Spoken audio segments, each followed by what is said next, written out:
Let's know more about the temple of Mahakaleshwar, the only south-facing Dwadash Jyotirling. The Mahakaleshwar Jyotirling in the historic city of Ujjain in Madhya Pradesh is situated on the banks of River Shipra. It is the only Jyotirling in the 12 famous Jyotirlings where the deity faces south and hence is described as dakshinamukhi, symbolizing him as the conqueror of death as well as the supreme divine guru. The name Mahakal Bhairav refers to Lord Shiva being beyond existence, death and time, the supreme destroyer and the ultimate reality. In the 13th century, the Mamluk king Shamsuddin Iltutmish raided and destroyed the Mahakaleshwar temple complex, but the temple was rebuilt in the 18th century.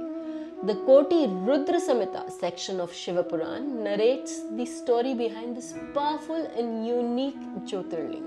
Ujjain was called Avanti in the ancient times.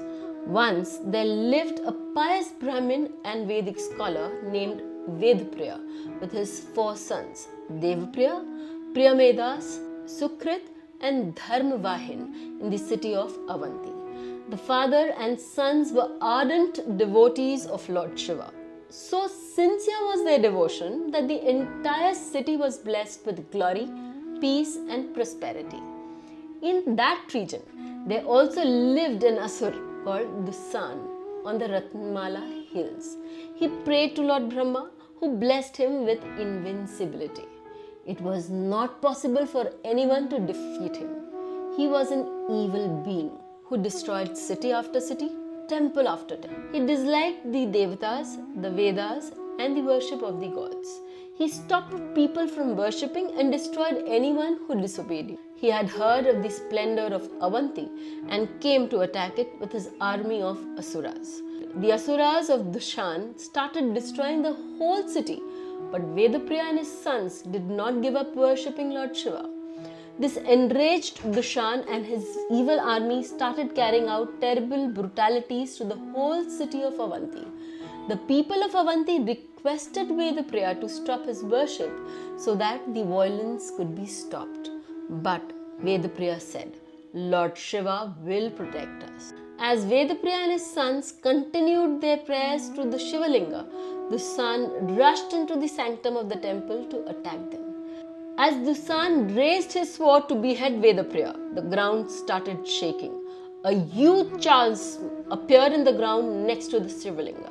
From that opening appeared the Mahakal form of Lord Shiva in a terrifying form that was bigger than the universe. The Lord thundered, I am time and I am death and I will destroy you. The Mahakal Shiva uttered a sound of hum, and that single sound, called Humkara, destroyed Dusan and his entire army, reducing them to ashes. Vedapriya and his sons prayed to Lord Mahakal Shiv to stay with them forever.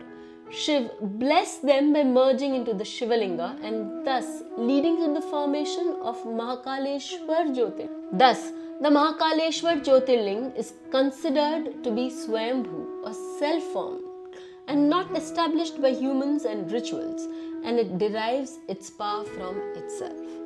The Shakti that supports this Jyotirling is believed to be spread across a wide area underneath the ground. That is why the temple is also revered as one of the 18 Shaktipeeths of India.